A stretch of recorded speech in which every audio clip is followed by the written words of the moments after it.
এক বিড়ালের দাউদ কি পুরো ঘরে ছড়াতে পারে? এই প্রশ্নটা খুবই গুরুত্বপূর্ণ, কারণ অনেকেই এটাকে হালকা চুলকানির সমস্যা ভেবে অবহেলা করেন। দাউদ আসলে এক ধরনের ছত্রাকজনিত সংক্রমণ, ফাঙ্গাল ইনফেকশন, যাকে মেডিকেল ভাষায় রিংওয়ার্ম বলা হয়।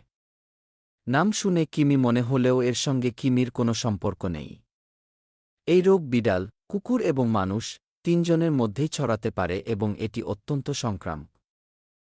যদি কোনো এক বিড়ালের দাউদ থাকে, তাহলে সঠিক সতর্কতা না নিলে পুরো ঘরে ছড়িয়ে পড়ার সম্ভাবনা থাকে।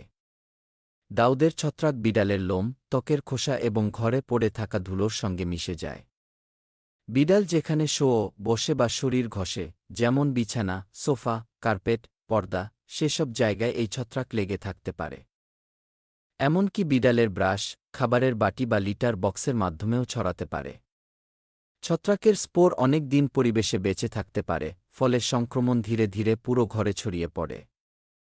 ভিডিওটি ভালো লাগলে কমেন্ট ও শেয়ার করতে ভুলবেন না।